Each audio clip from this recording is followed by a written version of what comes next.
Oke, bismillah, assalamualaikum warahmatullahi wabarakatuh. Balik lagi di channelku yang bahas tentang trading, trading saham. Kali ini langsung aja ya, cepet aja. Ada dua saham yang potensial. Yang pertama Waskita, WSKT, dan PGAS. Sebenarnya yang ngelihat dari sentimen positif, IHSG sebenarnya belum ada yang sentimen positif yang ngaruh kecuali dividen yang bebas pajak itu. Cuman biasanya kalau teknikal itu memang nggak terlalu memperhatiin eh, apa namanya, nggak terlalu merhatiin fundamental, nggak terlalu merhatiin apapun itulah. Cuman berita, sentimen dan lain itu dipakai untuk mencari momentumnya aja. Ini yang pertama ada Waskita. Kita lihat dari daily. Diusahakan kalau trading itu kita ngelihatnya dari yang big view-nya dulu, dari daily-nya dulu. Daily-nya dia main di sekitar sini nih. Dan ini sebenarnya cukup bagus ya, karena dia banyak supportnya di sini nih, banyak support dan resistennya di daerah sini. Karena coba kalau kita bandingin sama yang sini, ini kan jauh nih, nggak ada nih. Sedang kalau ini semakin banyak support tuh, kalau di teknikal harusnya semakin baik ya, karena pantulan harga terjaga di support sekitarnya. Jadi secara big view-nya dari Desember 2019 tuh kelihatannya bagus. Udah masuk ke chartnya. Nah, ada potensi bos kita itu bentuk double bottom. Double bottom di sini cuman masih belum terkonfirmasi. Kita nggak bisa lihatnya dari daily-nya aja. Kita harus ngelihatnya yang lebih lebih banyak. Kita coba pindah ke multi frame chart-nya, kita pindah ke chart hourly. Nah, di apa namanya? Di hourly chart-nya bos kita tuh udah bentuk ini bottom pertama dan dia nggak bisa breakout di titik 1645 ini, di 16.35 45 nih dia nggak bisa breakout ini dengan volume yang tinggi. Jadi konfirmasi breakout itu harus dengan volume yang tinggi. So, kenapa gitu? Ntar kapan-kapan aku jelasin. Dia nyoba bikin wedge di sini, falling wedge, cuman uh, udah konfirm ya di sini volume tinggi, turun, turun, dan akhirnya sampai ke sini nih. Ini kan target dari falling wedge itu segini nih, kisaran lah.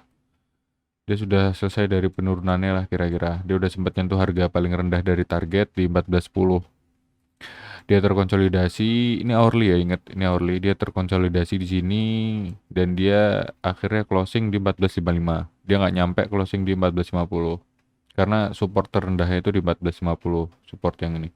Kita nggak pakai yang di sini karena ini kebablasan. Karena dia sudah breakout kan, jadi kita nggak bisa pakai support yang di sini karena dia break dengan volume yang besar. Oke, jadi kemungkinan kalau emang mau entry bisa entry di sekitar sini di 14.50, tapi inget ya terlalu risiko kalau kita entry di 14.50. Kenapa? Karena nanti risknya akan semakin besar. Jadi kalau harganya jatuh, dia kemungkinan jatuh sampai di sini nih, di 13.30. Jadi lebih baik kita tunggu konfirmasi harga mau dibawa kemana. Karena ini Darvas Box Theory ya kalau nggak salah namanya. Kalau di pattern tuh, chart pattern tuh namanya rectangle. Ini bikin, ini otomatis dia akan kemungkinan ke sini ke 14.50 dan kemungkinan naik. Amannya kita entry di sini nih, di titik breakout. Jadi dia harus nyoba breakout di 16.45 sampai 16.60. Dia harus close dengan volume yang besar supaya itu terkonfirmasi breakout. Breakout. Tapi kalau emang mau nekat ya udah ngisi aja di sini nggak masalah sebenarnya. Ya kan yang penting sabar kan intinya. Ntar dia bikin double bottom baru baru dia bisa ke target selanjutnya. Target selanjutnya kalau di double bottom itu kira-kira segini lah. Targetnya kalau misal breakout ya. Itu targetnya ada di sekitar 19.15 19.20. Di sinilah kita pakai resistennya di 19.30. Itu harus dengan konfirmasi breakout. Ini kemungkinan karena belum ada sentimen positif bikin bottomnya itu lama. Jadi ini misal masih konsolidasi dulu harga baru naik. Baru naik sampai sini. Dan juga kalau misal mau buy on breakout, kita sebenarnya bisa buy on breakout di sini. Kita tunggu harganya di 16.60, otomatis pasti akan ada retest area di sini. Harga pasti akan retest ketika misal breakout di sini ya. Katakanlah kita breakout di sini dengan volume tinggi ke 17.10.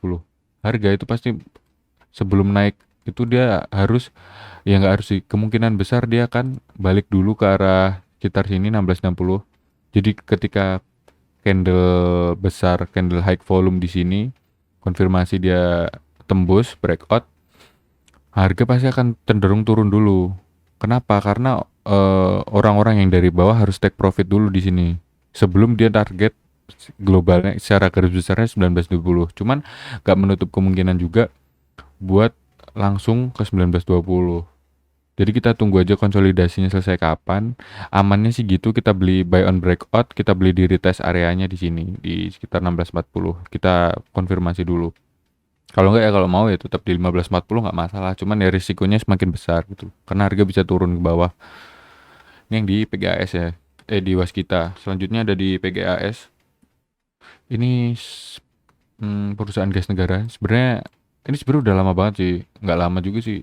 PGAS itu terkenal lemot karena juga emang nggak salah juga, karena emang nggak ada sentimen positif. Cuman dia memang dia daily-nya aja hampir membentuk apa namanya, ascending triangle ya kalau nggak salah, segitiga.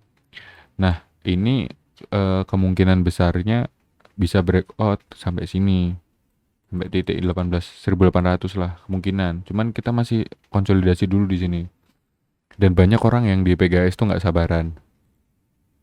Kita pindah ke hourly chartnya.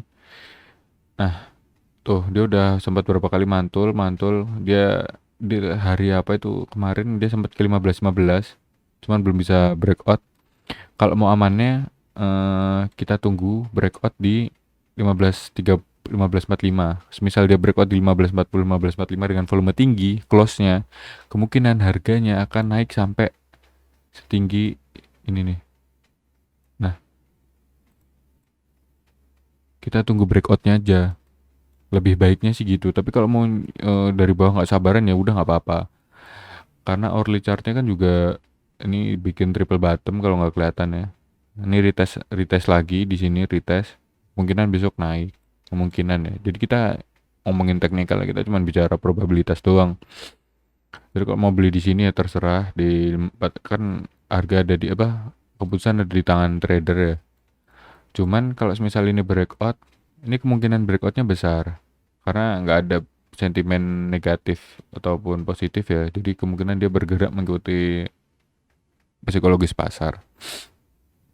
Jadi kita biasa, dan semisal ini breakout ya di 15.45, itu harga pasti akan mantul dulu. Harus nge-retest, biasanya harus retest karena orang kan nurunin penumpang dulu. Jadi semisal ini tembus breakout, nggak usah takut, khawatir telat. Beli aja di, terus misal dia breakout di sini, beli aja di 15.45 15.50. Ntar insya Allah dapat, tapi antrinya dari pagi. Nah, ntar baru dia diangkat di 17 ke 17.75 insya Allah. Ya kisaran segitulah. Udah mungkin segini aja technical chartnya. Udah gitu saja. Udah, salam cuan, jangan lupa subscribe sama komen. Udah sekian. Assalamualaikum warahmatullahi wabarakatuh.